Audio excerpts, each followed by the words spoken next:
রাত বাজে তখন 2টো, আর এই রাত 2টোর গভীর অন্ধকারে কারাকাসের আলো নিভে গিয়েছিল।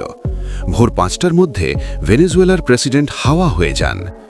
যখন পুরো বিশ্বের নজর ছিল ক্যারিবীয় সাগরের এয়ারক্রাফট ক্যারিয়ারগুলোর উপর, তখন মাটির নিচে একটি ছায়া যুদ্ধ চলছিল।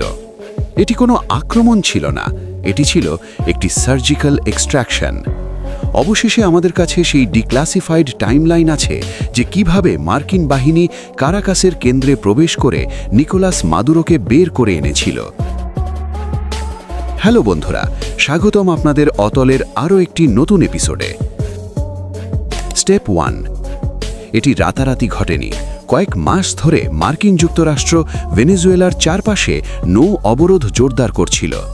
US-4 ক্যারিয়ার স্ট্রাইক গ্রুপ এবং US ইওজিমা অ্যামফিবিয়াস রেডি গ্রুপ উপকূলের কাছেই অবস্থান করছিল।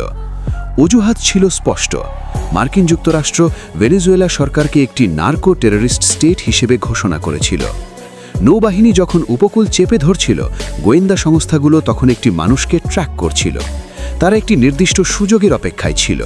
Step 2, the strike. এটি শুরু হয় ঠিক রাত 2টার সময়, ভেনেজুয়েলা সময়।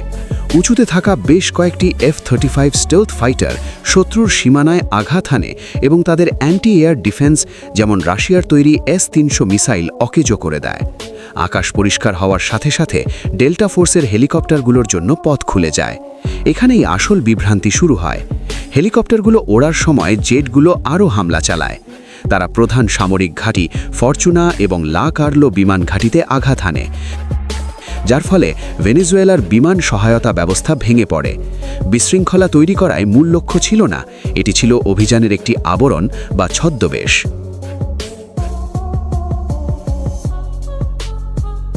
স্টেপ 3। অন্ধকার এবং বিশৃঙ্খলার সুযোগ নিয়ে টিয়ার 1 অপারেটররা কাজ শুরু করে। এই মিশনের দায়িত্বে ছিল ডেল্টা ফোর্স, মার্কিন মিলিটারি বাহিনীর অন্যতম অভিজাত এবং গোপন স্পেশাল ফোর্স ইউনিট।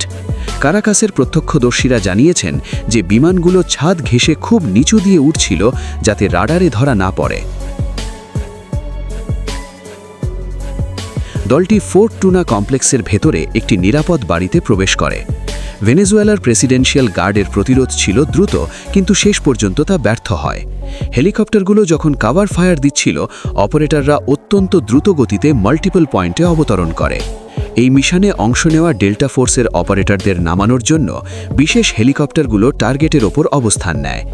একই সময় ডজনেরও বেশি অ্যাটাক হেলিকপ্টার চারপাশ থেকে কাভার ফায়ার দিতে থাকে। ডেল্টা ফোর্সের সদস্যরা নিচে নেমে হাই ভ্যালিউ টার্গেট অর্থাৎ মাদুরোকে খুঁজতে শুরু করে। তারা কিভাবে তাকে খুঁজে পেল? খুব সহজ। CIA মাদুরোর একদম ঘনিষ্ঠ মহলে নিজেদের গুপ্তচর নিয়োগ করেছিল। মার্কিন যুক্তরাষ্ট্রে ডেল্টা ফোর্স আগে থেকেই মাদুরোর সেই সেফ হাউসের একটি হুবহু প্রতিরূপ বা মডেল তৈরি করে অন্ধের মতো মহড়া দিয়েছিল। ফলে তারা যখন ভেতরে প্রবেশ করে, তখন নিরাপত্তা রক্ষীরা কিছু বুঝতে ওঠার আগেই পুরো পরিস্থিতি তাদের নিয়ন্ত্রণে চলে আসে। ফ্ল্যাশ গ্রেনেডের বিকট শব্দে নিরাপত্তা রক্ষীরা দিশেহারা হয়ে পড়ে। ডেল্টা ফোর্স ব্লো টর্চ ব্যবহার করে দ্রুত দরজা কেটে ভেতরে ঢোকে। মাদুরো পালানোর বা কোনো দরজা লক করার সুযোগ পাননি। Step 4, capture and extraction. Nicolas Maduro এবং তার স্ত্রী সিলিয়া ফ্লোরেসকে শারীরিকভাবে কবজা করা হয়। এটি কোনো আলোচনা ছিল না। তাদের আটক করে সাথে সাথে এক্সট্র্যাকশন পয়েন্টে নিয়ে আসা হয়। বিশেষ হেলিকপ্টারগুলো বিল্ডিংয়ের ছাদ থেকেই তাদের তুলে নিতে সক্ষম এবং এগুলো মাঝ আকাশে জ্বালানি ভরতে পারে। কয়েক মিনিটের মধ্যেই তারা ভেনেজুয়েলার আকাশসীমা ত্যাগ করে ক্যারিবীয় সাগরে অবস্থিত একটি মার্কিন ঘাঁটির দিকে রওনা দেয়। এই অপারেশন সাউদার্ন স্পিয়ার দক্ষিণ আমেরিকার ভূ রাজনৈতিক পরিস্থিতি রাতারাতি বদলে দেয়। তবে একটি প্রশ্ন থেকে যায়, এই অভিযানে পুরনো F-16 বদলে নতুন F-35 জেট কেন ব্যবহার করা হয়েছিল? ভেনেজুয়েলার কাছে রাশিয়ার তৈরি উন্নত S-300 মিসাইল, চীনা রাডার নেটওয়ার্ক এবং ইরানি শাহেদ ড্রোন ছিল। এই পরিবেশে পুরনো F-16 জেট টিকে থাকা প্রায় অসম্ভব ছিল। তাই মার্কিন যুক্তরাষ্ট্র 150টি বিমান এবং 8টি যুদ্ধজাহাজ মোতায়েন করেছিল। সেখানে 3টি অ্যামফিবিয়াস এয়ারক্রাফট ক্যারিয়ারও ছিল, যা একটি শক্তিশালী কমান্ড সেন্টার হিসেবে কাজ করছিল। ভেনেজুয়েলার বিমান বাহিনী কেন ব্যর্থ হল? 2025 সালের হিসেব অনুযায়ী ভেনেজুয়েলার হাতে মূলত 21টি সুখোই সু-30 ফাইটার জেট আছে যা রাশিয়া থেকে কেনা। এছাড়া তাদের কাছে 5টি পুরনো F-16 আছে যা 1982 সালে মার্কিন যুক্তরাষ্ট্রের সাথে সুসম্পর্কের সময় তারা পেয়েছিল। কিন্তু নিষেধাজ্ঞার কারণে এই F-16গুলোর রক্ষণাবেক্ষণ ঠিকমতো হয়নি। যদিও ইসরায়েলি প্রযুক্তিতে কিছু আপডেট করা হয়েছিল, কিন্তু আধুনিক যুদ্ধের তুলনায় এগুলো অনেক পিছিয়ে ছিল। যুদ্ধের সময় ভেনেজুয়েলার এই পুরনো জেটগুলো মার্কিন F-35-এর স্টেলথ প্রযুক্তির সামনে দাঁড়াতে পারেনি, কারণ F-35 রাডার ফাঁকি দিয়ে নিখুঁত হামলা চালাতে সক্ষম, যা পুরনো বিমানে সম্ভব ছিল না। যুদ্ধের সময় ভেনেজুয়েলার পুরনো জেটগুলো মার্কিন F-35-এর স্টেলথ প্রযুক্তির সামনে দাঁড়াতে পারেনি, কারণ F-35 রাডার ফাঁকি দিয়ে নিখুঁত হামলা চালাতে সক্ষম, যা পুরনো বিমানে সম্ভব ছিল না। উন্নত S-300V সিস্টেম এবং রুশ-চীনা রাডার নেটওয়ার্ক সহজেই পুরনো বিমানগুলোকে অনেক দূর থেকে শনাক্ত করতে পারে। তাই F-16 ব্যবহার করা মানেই ছিল অনেক বড় ঝুঁকি নেওয়া। এর ওপর ভেনেজুয়েলার কাছে থাকা রাশিয়ার বাক এয়ার ডিফেন্স সিস্টেমও F-16-এর মতো বিমানগুলোকে অনায়াসেই ভূপাতিত করতে সক্ষম। এছাড়াও আকাশপথে ইরানি শাহেদ ড্রোন মোতায়েন করা হয়েছিল, যা নজরদারি এবং আত্মঘাতী হামলার কাজে ব্যবহৃত হয়। কিন্তু F-35-এর সুবিধে হল এর স্টেলথ ডিজাইন এবং উন্নত সেন্সর, যা রাডার নেটওয়ার্ক ফাঁকি দিয়ে মোবাইল এয়ার ডিফেন্সগুলোকে লক্ষ্যবস্তু বানাতে পারে।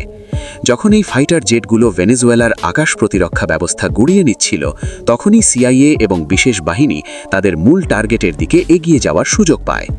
কিন্তু তারা কিভাবে এই অভিযানটি সমন্বয় করেছিল? পুয়ের্তো রিকো থেকে ভেনেজুয়েলার দূরত্ব প্রায় 1300 কিলোমিটার বা 810 মাইল। একটি F-35 হাই সাবসনিক গতিতে উড়লে সেখানে পৌঁছতে প্রায় 1.5 ঘন্টা সময় লাগে। এই জেটগুলো ঘড়ির কাঁটার দিকে আবর্তিত হয়ে কাজ করছিল।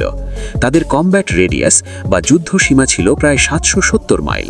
তাই পুয়ের্তো রিকো থেকে সরাসরি ভেনেজুয়েলার বেশিরভাগ অংশে পৌঁছানো তাদের জন্য সম্ভব ছিল।